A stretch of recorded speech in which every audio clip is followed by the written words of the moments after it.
Casey and I used to fight over chores. Now we fight over Cozy Earth. He'll drop by and I'll say, check out how cool these brushed bamboo shorts or t-shirts are. Like literally cooling on hot summer days. And then he won't give them back. So now when I order Cozy Earth, I use code CALM and I get 40% off 2 of everything.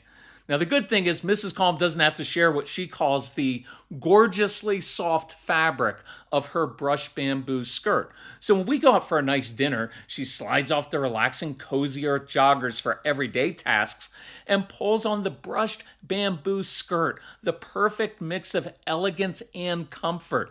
And we end every day sleeping cooler under our Cozy Earth bamboo sheets. Upgrade your summer. Go to CozyEarth.com and use code CALM for 40% off best-selling Cozy Earth temperature-regulating sheets, apparel, and more. You'll feel the difference the very first night.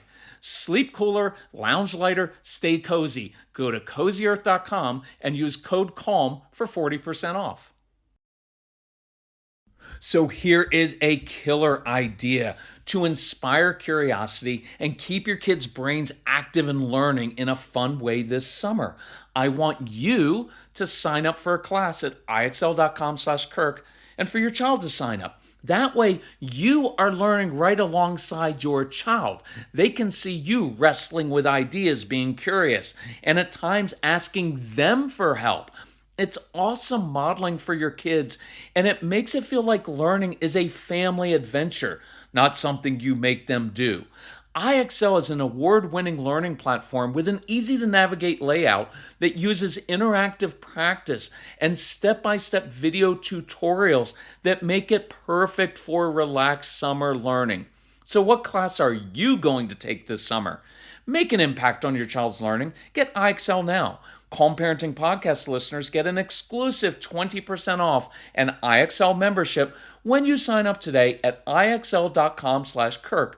Visit IXL.com/Kirk to get the most effective learning program at the best price. So how do you talk to your child about his or her diagnosis? Or if your child isn't diagnosed, just about their weaknesses, the things they're struggling with in school and at home. How do you do that in a constructive way, in a positive way, so we don't introduce fear into it? That is what we're going to discuss on this episode of the Calm Parenting Podcast. So welcome, this is Kirk Martin, founder of Celebrate Calm. You can find us in our big summer sale at celebratecalm.com. This is a very important episode. I am going to ask you to be patient with me. I'm not going to talk as fast as I usually do because I really want to do this in a comprehensive way. I may stumble at some times. This is not perfectly scripted out. I'm going to start at a very, very high level on this. And this was prompted by a mom who has a son with ADHD. I'm going to frame this discussion based on ADHD because that is the most common diagnosis that many of us struggle with, but I know we can apply this to kids who struggle with OCD, ODD, which I hate that label, all kinds of different, if your kids are on the spectrum, we can apply these same principles. And if I don't cover it in enough detail, email me and I could do a separate one at some point. But I think this will get you started. So I'm going to go slowly, give you a different perspective. So let's start really high level. I want to demonstrate the absurdity of what we do to our kids by showing how absurd this would be. Imagine this. Do parents of neurotypical kids sit their child down in a very serious manner and say, son, daughter, you have something called energy deficit disorder. It means, the good part is it means you can sit still a lot. And it means that teachers love you. You don't blurt out. It's easier for you now in school. But what we want you to know is you're different than those other kids in class who are always moving and have a lot of energy. And so those kids will probably grow up and be emergency room doctors, EMTs, pilots, salespeople, inventors, entrepreneurs. they're very active with their brains. Oh, they'll be search and rescue people, and their brains and the way that their bodies work because of all of that energy, man, that really helps them. And well, you just don't have that much energy. And so that may be a deficit for many jobs in the real world. So we're going to try a low dose of amphetamines so you can be like them. So you're not confined to a boring office job. Now, I understand that is not a perfect analogy, but if you flip it around with our kids, that's often what we do with labeling them as hyperactive. They're only hyperactive, not only, but partially they got that label because they're in an arbitrary environment in which they have to be still for 6 or 7 hours a day, day after day. If our kids were in different environments that they get to choose when they're adults, all those jobs I've noticed throughout my life, because we live out west here and there's a lot of search and rescue people, and I've met EMTs and pilots. Most of them have ADHD. They're ideally suited toward that.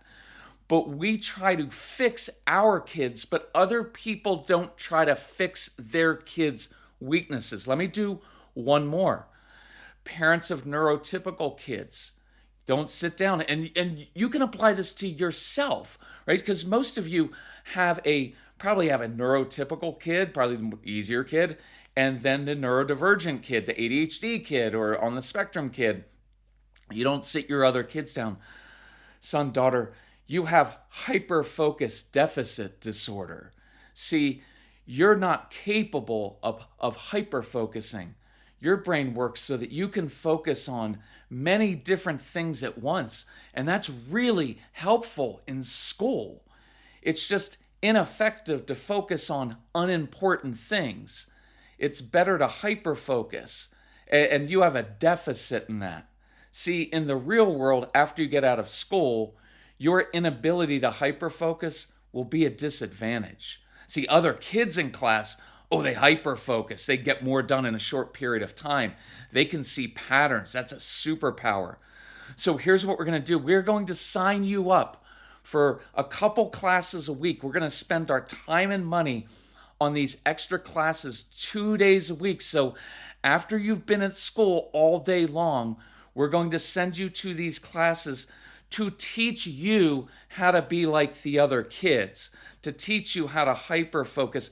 And then we're going to put pressure on you to change your nature because we paid all this money and we have so much anxiety about you having this deficit and not being like the other kids that we're going to put this pressure on you to change, even though it won't ever work. But it seems all the rage now to focus on fixing weaknesses instead of cultivating strengths. Now, I used a little absurdity there because I want you to see how absurd it is many times, often for us with our kids. We're sending them to different classes. Let me teach you this new skill that our kids will never learn because, one, they don't need to learn it.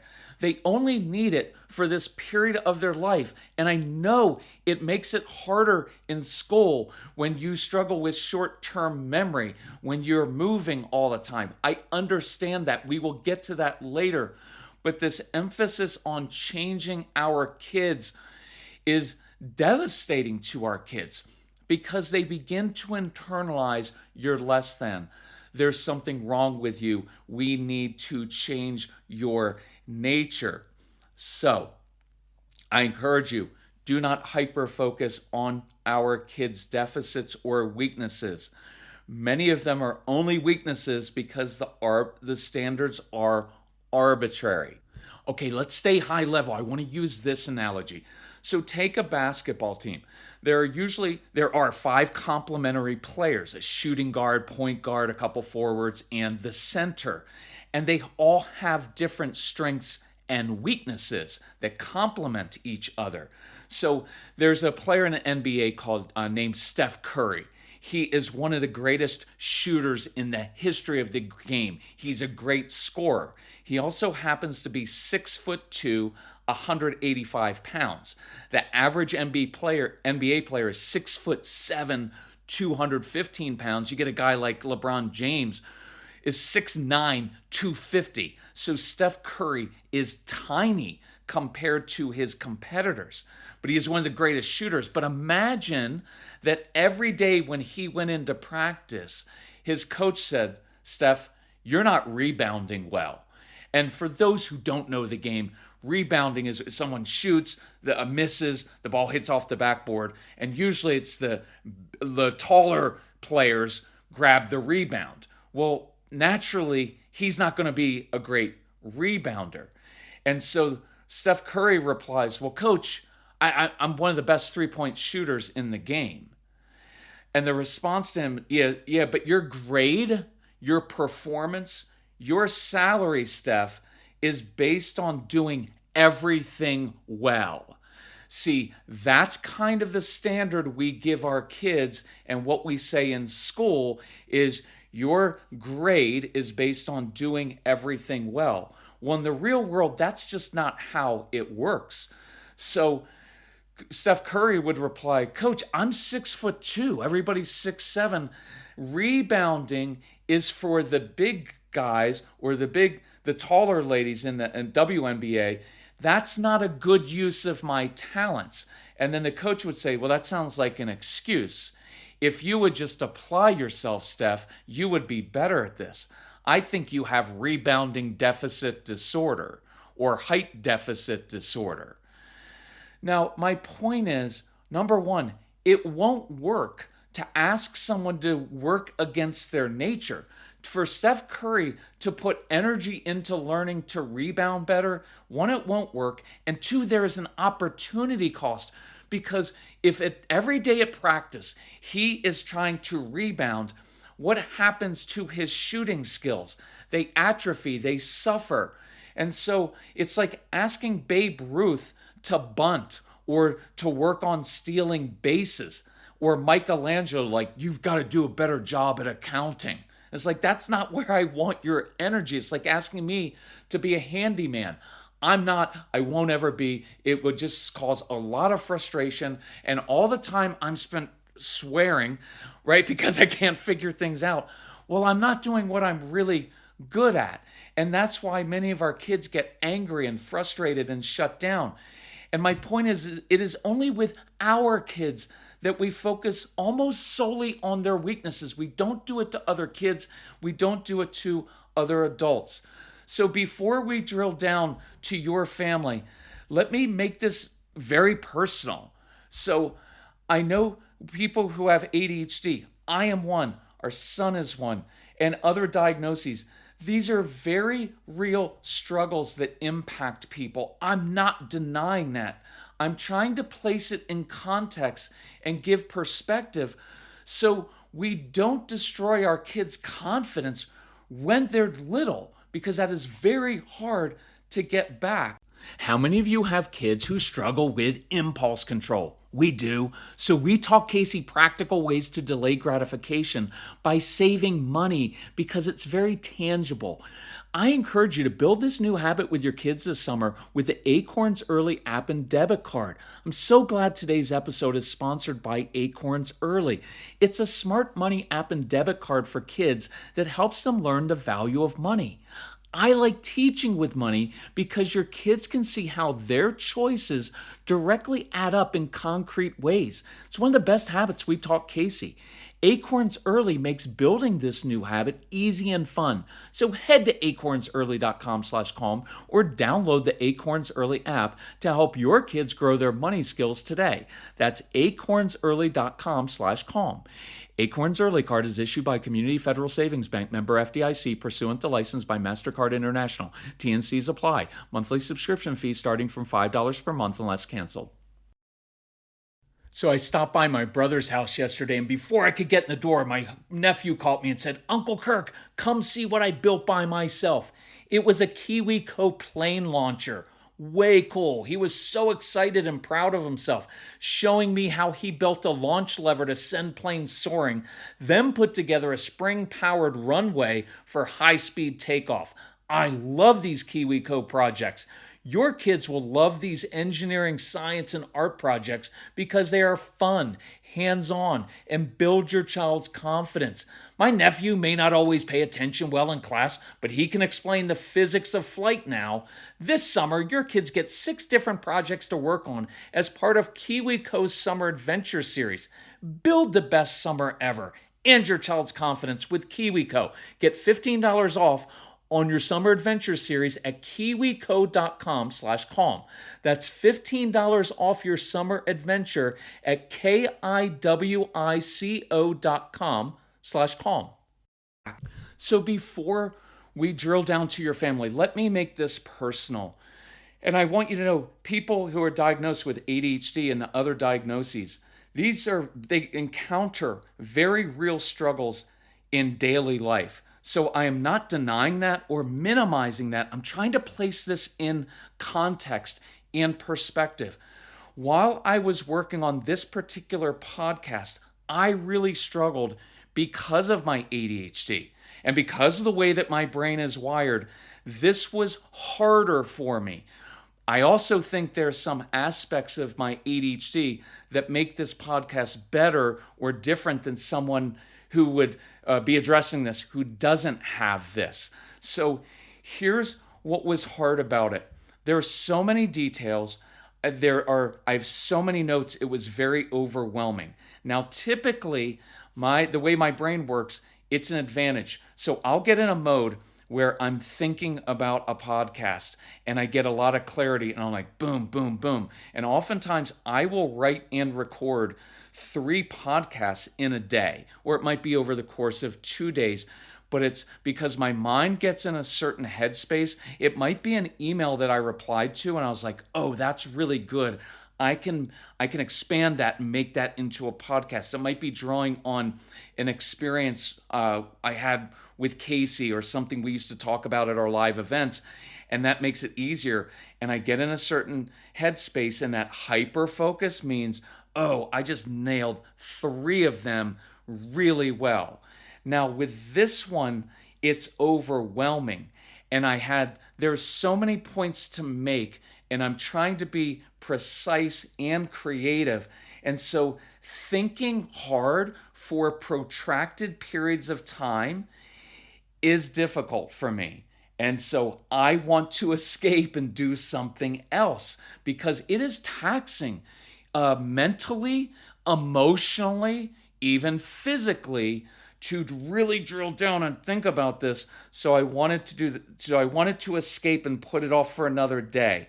But here's the process that I use, the tools I use to get this done. So for me, I have to lay out the big picture first. Until I have a theme and outline, something visual, the big picture, I can't fill in the details. And I did that over the course of a couple days. So I was working on other podcasts, but this one was always in the back of my mind because there's a mom who's waiting for my answer. And I do care, and I do want to help people, and I want to help this mom. So I couldn't put it off too long. So I was holding myself accountable. So I laid out the outline, and then I've hiked over the past few days because I'm very mission oriented, and I really want this mission. I have to brag about this really quickly. So in the first 5 months of the year, I have hiked 500 miles and 100,000 feet of vertical climbing, which is an immense amount. I've never come close to that. And it's because I'm very fortunate and lucky that I have the time and opportunities to do that. But I set that record yesterday, and it was on these recent hikes that I've been really meditating on this. And Mrs. Calm is out of town with family, so I had this extra time to really think about this and just let things process through my head. The basketball analogy, I know exactly where I was on the trail when that one came to me. And so that helps me out. And so what's hard is, okay, now I come home from the hike and I have to sit down and think, put all these thoughts together in a coherent way. So here are some things that I use for that. 1, I went for my hike and then I went to the gym because I did some weights. When I came home, I knew the endorphins are flowing and I have a lot of clarity. So I sit down and start doing some work. I play intense music. Intense music is often very good for your kids' brains when they're learning, and we'll get to that a little bit later. So I started filling in the details. Then I would take breaks. So I tend to work on projects like this.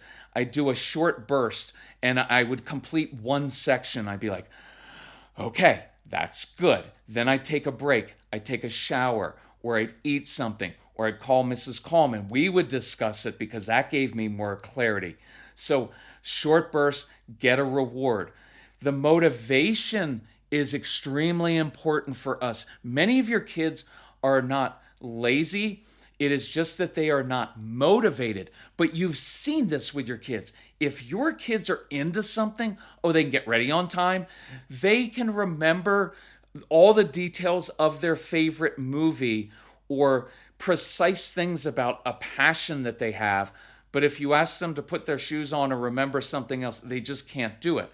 So the motivation for me was, I want to do this right. I did want to, and I want to help this mom, and I do want to help you. Time compression, a very valuable tool for people with ADHD. So the time compression part was this. I told myself yesterday, you are not going to bed until this is laid out and you can record it. And so I had a mission, and I was not letting myself off of that. And for whatever reason, compressing time with a mission is extremely valuable. Now, I know some people will find medication helpful. It's just not my thing, because I wanted to find natural ways to do this for me. But as I was writing this, I was really struggling. But for me, the positives of ADHD outweigh the negatives. And I'm glad I have it. And Casey says he's glad that he has it. That's not always the case, and I understand that.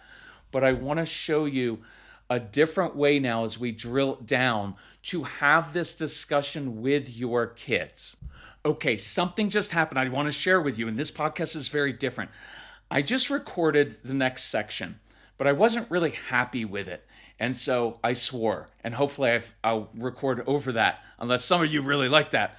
And I was like, I'm not getting it. So all of a sudden, I get 4 new ideas for you to try in the next few days. And so now I'm super excited because I have new ideas, and I think this is going to resonate. So let me begin with this, as setting up the discussion. Look, I'm actually really angry that we have to have like this talk with our kids. I do not want it to be negative. I do not want it to be fear-based. And I want to reframe this discussion. I don't want you to talk to your kids about their diagnosis. I want you to shift your entire perspective and just begin talking as a family about each person's relative strengths and weaknesses, because all human beings have strengths and weaknesses. And usually there's a corresponding nature. Usually if you have a weakness, you have a related strength that counteracts that, counterbalances that. And I also don't want to make this about one child in the family, because mom, dad, son, daughter, all of your kids, all of you have strengths and weaknesses. So I want you to normalize this. Instead of being like, well, we need to talk to our child because he struggles. Well, you struggle, I struggle, your spouse struggles, your other kids struggle in certain areas. But I want you to talk about and show your kids how you actually chose careers based on how your brain works best. One of you may be a very linear thinker, very good with numbers. You're very orderly, and you can mock yourself a little bit in front of your kids. Hey, have you ever noticed that I'm orderly? Yeah, Dad, you freak out when you come home from work and there are Legos on the floor. We can tell that really triggers you. Yeah, it does, because that's how my brain is wired, and that's what makes me a very good accountant. See, a company pays me money for my strengths. They don't care about my weaknesses. And so the other spouse, the other parent can say, hey, I'm super creative, but I'm not really good at following through in these areas. And you'll notice I'm not great with details. And so have you guys ever noticed that I leave post-it notes everywhere. Yeah, I don't have good short-term memory, but I'm super creative and a company pays me money for my creativity. And you can take it down through the kids. And so here are some games even that you could play. You could get a whiteboard out or just a poster board. Ask your kids, start with you. Hey, have you guys ever noticed, can you make a list, what are my strengths and weaknesses as a dad? What are mom's? And you start doing this and they can start talking about each other. Now, I know this has potential for like, you stink at this, but I don't want it to be that. So you could actually make it a game. I love this idea. Hey, who am I describing?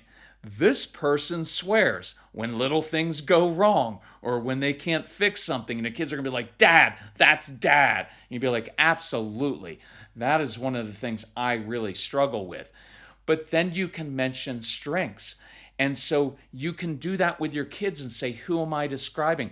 Who comes up with really interesting ideas? Who can see patterns and who invents things? Oh, that's my brother. He's fantastic at that. And so you can normalize this instead of it being about one person. Now, I really like these two analogies. You could say, hey, if our family were a basketball team or a soccer team, whatever it is, or football team, who would play each position? And so you can start to talk about those things of like, yeah, because you're better at this and she's better at that.